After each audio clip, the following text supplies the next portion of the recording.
साथियों, आज की प्रेस कॉन्फ्रेंस जो है ये राहुल गांधी जी की जो भारत जोड़ो यात्रा जम्मू कश्मीर में जिसका आगमन जो है वो होने वाला है उसके बारे में भारतीय जनता पार्टी क्या सोचती है और उन मुद्दों के बारे में इसके बाद अगर कोई और क्वेश्चन होंगे तो ठीक है।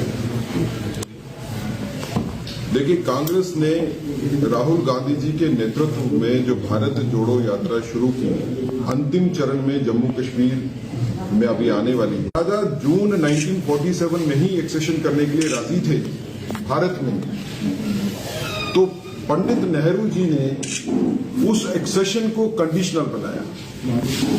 पंडित नेहरू ने पूरी कोशिश की कि ये एक्सेशन महाराजा के द्वारा जो है वो ना हो और उसमें शेख अब्दुल्ला साहब को बीच में डाला जाए। जो उन्होंने कहा कि उसमें लोगों की कंसेंट भी होनी चाहिए, पॉपुलर सेंटीमेंट होनी चाहिए, जो पूरे हिंदुस्तान में और कहीं नहीं हुआ। तो अगर पंडित नेहरू ने ऑब्जेक्शंस नहीं किए होते और जून के माह में ही एक्सेशन जो है वो कंप्लीट हो जाता जम्मू कश्मीर स्टेट का भारत में, तो फिर ना पीओजेके बनता और ना हजारों और लाखों लोग जो है वो मारे गए और उनका जीवन बर्बाद हुआ, वो सब वो भी नहीं होता। तो आज जब राहुल गांधी जी जम्मू कश्मीर में आ रहे हैं तो जम्मू कश्मीर के विस्थापित लोग जो पीओजेके से आए हैं वो क्वेश्चन जरूर करना चाहेंगे राहुल गांधी जी से कि आप बताइए कि पीओजेके पाकिस्तान के पास क्यों है आज। अगर नेहरू ने एक्सेशन टाइम पे माना होता तो कोई पीओजेके नहीं बनता। दूसरा क्वेश्चन ये है कि जब भारतीय फौजें बढ़ रही थी पीओजेके में वापस कब्जा लेने के लिए उन इलाकों में, तो क्यों नेहरू जी ने जो है वो फौजों को रोक लिया? क्यों नेहरू जी जम्मू कश्मीर का मुद्दा लेके यूनाइटेड नेशन में चले गए? और क्यों वहां पे बात हुई कि हमको प्लेबिसाइट करवाना है, लोगों की राय लेनी है, जबकि विलय तो संपूर्ण हो चुका था। तो जानबूझ के कांग्रेस की नीति के मुताबिक जम्मू कश्मीर में एक अनसर्टेनिटी जो है वो क्रिएट की गई। ये बात यहीं पे नहीं रुकती है। राहुल गांधी जी को यह भी जवाब देना पड़ेगा कि क्यों आर्टिकल 370 और 35 से कॉन्स्टिट्यूशन में रखा गया।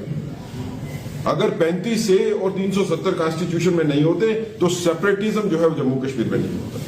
ये कॉन्स्टिट्यूशनली प्रोविजन रखा गया ताकि लोग सेपरेटिज्म की बात कर सके। लेकिन राहुल गांधी जी को सिर्फ जवाब नेहरू जी के तक नहीं देना है, उनको जवाब यह भी देना है कि जब 1971 की लड़ाई में भारत ने पाकिस्तान को हरा दिया और हमारे पास उनके 90,000 सैनिक थे, तो फिर भारत ने उस वक्त जम्मू कश्मीर का फैसला पूरे तौर पे क्यों नहीं किया? क्यों हम पीओजेके नहीं ले पाए तब? और यह भी नहीं, 1971 की लड़ाई जीतने के बाद भी कांग्रेस की गवर्नमेंट के फैसले के मुताबिक हमने छंब का इलाका भी पाकिस्तान से नहीं लिया। जीती हुई लड़ाई में छंब का इलाका जो है वो पाकिस्तान के पास है और छंब के विस्थापित भी कांग्रेस से सवाल जरूर करना चाहेंगे कि बताइए, लड़ाई तो हमने जीती, जंग तो फौज ने जीती, लेकिन हमारा इलाका जो है वो पाकिस्तान के पास चला गया। और आज इतनी वक्त बीतने के बाद 50 साल के बाद भी छंब के विस्थापित जो है वो सड़कों के ऊपर है। क्या राहुल गांधी जवाब नहीं देंगे जो वेस्ट पाकिस्तान रेफ्यूजीज है उनको, कि क्यों उन लोगों को जो है यहां पे स्टेट सब्जेक्ट नहीं मिला? आज 2019 के बाद आके हालात बदले हैं, लेकिन तब तक तो कांग्रेस ने कोई एफर्ट नहीं की। इन लोगों की जिंदगी जो है वो बदतर थी।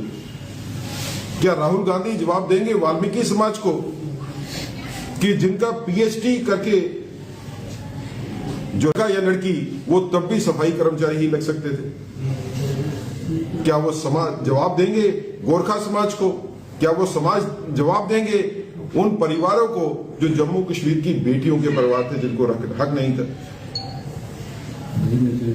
और बात इंदिरा गांधी जी तक ही खत्म नहीं होगी। राहुल गांधी को यह भी जवाब देना पड़ेगा जो राहुल गांधी के पिताजी राजीव गांधी ने अकॉर्ड किया है और जिस अकॉर्ड के चलते हुए जम्मू कश्मीर में जबरदस्ती के तौर के ऊपर नेशनल कॉन्फ्रेंस और कांग्रेस की सरकार जो है वो यहां पे बिठाई गई। और फिर इलेक्शन की रिगिंग की भी बात आती है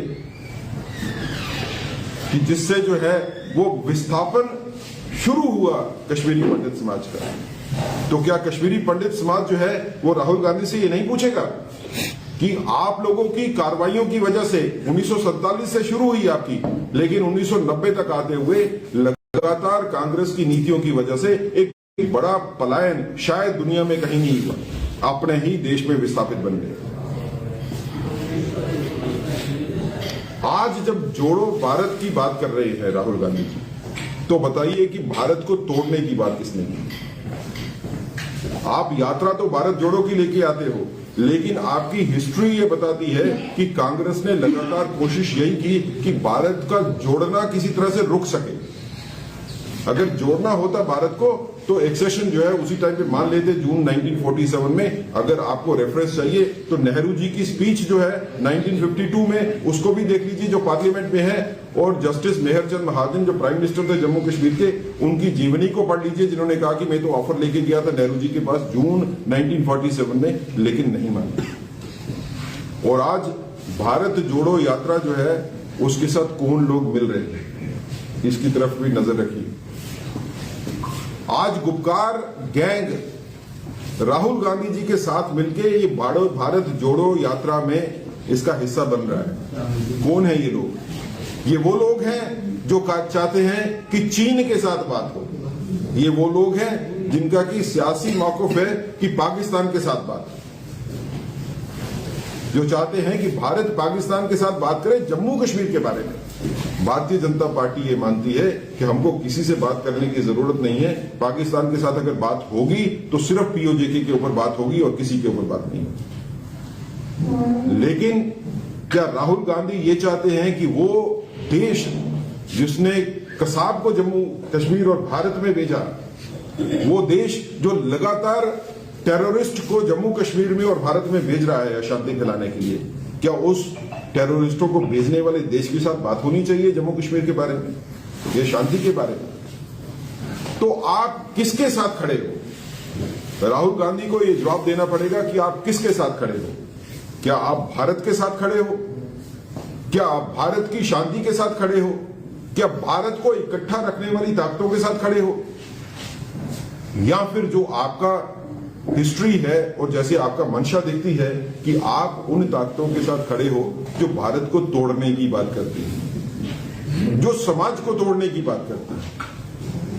भारतीय जनता पार्टी डेमोक्रेसी में बिलीव करती है, लेकिन हिस्ट्री देखेंगे तो हमारे बड़े नेता राहुल जेटली जी और सुषमा स्वराज जी जब जम्मू कश्मीर में आए थे दौरे पे, तो उनको एयरपोर्ट से बाहर नहीं निकलने दिया।